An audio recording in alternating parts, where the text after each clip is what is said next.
Hi folks, John Zajaros here, and this is about the third time I think I've made this video. I am really going to invest in the proper equipment this month. The YouTube sound was off. I think a lot of it depends on how many people are online, how many people are using their facilities, as to what kind of product you end up with. So we'll try this again. I want to introduce you to a guy who had a profound impact on my life. And before you start saying, oh yeah, right, okay, I've got an amazing story I'm going to share with you that'll kind of bring this all together. The guy I want to introduce you to is my grandfather. Now, you might say, yeah, everybody's grandfathers are amazing guys and all the rest of it. This is my grandfather with Father Flanagan, who founded Boys Town, and he was about 30 years old in this picture, and Father Flanagan is a little bit older. You can see Father here. He started Boys Town. You can Google him and take a look at that picture. He's a little bit older than the Google shot, but that's him. And my grandfather started out as an elevator boy in Detroit, running the elevator at the GM building. Saying sir and yes sir and no ma'am to all the people on the elevator every day. He had a limited education, and by the end of his life, he was on a first-name basis with all of those guys and all of those ladies. He's a remarkable rags to riches story, and I'm going to tell you a couple of things that are just absolutely amazing. One is it just will knock your socks off. But first, what I want to tell you is that here was a guy who started out with humble beginnings. He was one of the youngest guys to ever get a Chevrolet dealership. He started right downtown Detroit. Ended up owning all of the parking and all of the lots around Tiger Stadium. Owned the building that the Detroit Lions had their office in right there on Michigan and Trumbull. And he started Checker Cab, and he did a lot of remarkable things. He was on the board of most of the major corporations in the Detroit area, all from an elevator boy. And he did it by making connections with people. Now, he did this by not only connecting with his clients and his customers, but with his employees, with his neighbors in the area, with the fellow business people, with community people and activists, with everyone that was important to anything that he did or he thought was important to Detroit and to his business. As a result, he had a profitable business that made him millions of dollars. Now, this was a guy who opened his own mail every day. His office was right on the showroom floor. Anyone could walk in and talk to him. They could call him. He took his own calls. Yes, he had a secretary, but she put all the calls right through. And the reason was that he felt that it was important to make a connection with every single person that he came in contact with, not only in his business life but his personal life. And he made a profound impact on almost everyone he met.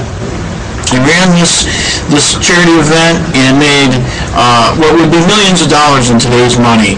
Filled Tiger Stadium for Father Flanagan. He did that time and again for people, most of the time unknown. He set all of his kids up. He sent most of his grandkids to school, those who chose to take him up on his offer. He just kind of touched everyone's lives. Now, when he finally went to close the business, he got every single person who worked for him a job. And the one guy he couldn't get a job for, Little Joe, a great little guy. Little Joe worked with him for years. He was older. He was kind of disabled. So my grandfather gave Little Joe a job driving my grandmother around, taking her to the grocery store, taking her here, there, wherever she needed to be. Paid him until the end of his life. And just a remarkable lesson for taking care of your people. His people were so loyal, the average person was with him some 30 years. Now, the story I'm going to tell you is nothing short of amazing. If you remember, and a lot of you won't because you're too young, but if you remember back to 1968, the nation was in flames. Detroit was a battlefield. My grandfather's dealership was right downtown in the middle of it. His lots with all those new cars, and all of it was right there. The buildings that he owned, you name it. Not a single property, not one car, nothing was vandalized, burned, or violated in any way, shape, or form in that entire time. There were tanks rolling up and down the streets. There were tanks in the suburbs. My cousins called me from Ferndale, Michigan. Jack, there are tanks running down the street right outside our door. It was a terrible time in our history, and yet here was a guy who started as an elevator boy, who did great things for people, who was always available, who made connections.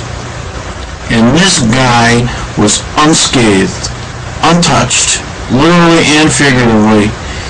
He was very touched by what happened. But he was untouched in the sense that nothing that he owned was violated because he took care of his people, his clients, his customers, his employees, his neighbors, his friends, his community. He was always available. And that's something that I think many of today's people miss. Today's business people miss. They've got support systems. They've got this one. They've got that. They've got everything in place so that they're shielded 6 different ways to Sunday. The person that's going to be successful is the person who makes connections, who's available. So as you build your business, keep that in mind. You will always find my name, my phone number, my Skype address, and my email address at the bottom of every post. And the reason for it is because of this man and the lessons that he taught me and the lessons of the 68 riots. A terrible time in our history when a great man who made connections in his business got an unbelievable benefit. You can get the same sort of benefits from your business. You just have to make connections. That's it for today. Thanks.